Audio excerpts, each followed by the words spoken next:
النبي يا أيها الذين آمنوا صلوا عليه وسلموا تسليما اللهم صل على محمد وعلى آل محمد كما صليت على إبراهيم وعلى آل إبراهيم إنك حميد مجيد الحمد لله যুব জামাত কর্তৃক আয়োজিত আজকের ইফতার মাহফিলের সম্মানিত মেহমানগণ, উপস্থিত আমার রোজাদার ভাইরা, আমরা আজকে এখানে তাকওয়ার মাস রমজান মাসে উপনীত হয়েছি। অত্যন্ত গুরুত্বপূর্ণ একটি মাসে আল্লাহ তাআলা আজকে এখানে যারা উপস্থিত হয়েছেন সকলকে জান্নাতে মেহমান হিসাবে কবুল করুন বলে আমিন। আজকের ইফতার মাহফিলকেও আল্লাহ যেন কবুল করে নেয় বলে আমিন। সম্মানিত উপস্থিতি, আলোচনা শুনতেছিলাম।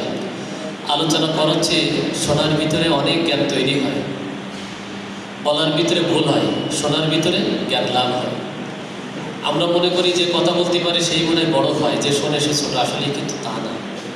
যারা সামনে থাকে তাদের জন্য সুফল, আর এই পাশে যারা থাকে তাদের জন্য কিন্তু খুব বেশি সুফল না। বিশ্বাস না হয় আলোচনা যারা করে, এই লাইনে যারা আছে একটু পরে দেখবেন এই আলোচনা মনে থাকে না, কিন্তু মুখোমুখি একটা তাসির আছে। আল্লাহ রসুলের সামনে এভাবে সাহাবীরা বসে থাকতেন।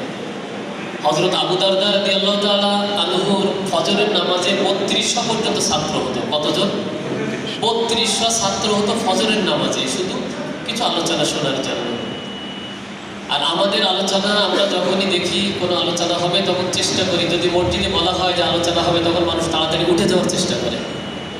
তো যা হোক, অত্যন্ত গুরুত্বপূর্ণ আলোচনা হচ্ছিল মাহে রমজান। আমার ছোট্ট একটি প্রশ্ন, সেটা আমার ভুল হতে পারে, আমার হয়তো বুঝের অভাব হতে পারে, যে আমরা মুসলমান আসলে মুসলমানিত্ব নিয়ে চলতেছি কিনা। তার ভিতরে একটা উদাহরণ নেন। ধরেন আমরা যদি মনে করি এখন ইরানে হামলা হচ্ছে, ইরানের উপর হামলা হচ্ছে, আজ দীর্ঘদিন ধরে দেখতেছি সেই শিয়া হোক আর সুন্নি হোক, আয়াতুল্লাহ আলী খমেনি নির্ভীকভাবে আমেরিকা এবং ইসরায়েলের বিরুদ্ধে লড়ে যাচ্ছে। সে যাই হোক না কেন, সে প্রশ্ন পড়ে, এখানে আমেরিকা একদিকে আর ইরান একদিকে। ইরানের টুপি আছে, দাড়ি আছে, সুন্নতি লেবাস আছে, কিছু না হলেও আল্লাহু আকবার নারায়ে তাকবীর দেয়। আমার সমর্থন কোন দিকে যাওয়া উচিত? আল্লাহু আকবার। এরপরে ধরেন পাকিস্তান আর আফগান যুদ্ধ হচ্ছে, আফগান এসে বৈঠক করতেছে হলো ইন্ডিয়ার সাথে, আফগান ইন্ডিয়ার সাথে বৈঠক করে পক্ষ নেব। আমি বুঝতেছি না যে আসলে আমাদের মুসলমানদের হচ্ছেটা কি।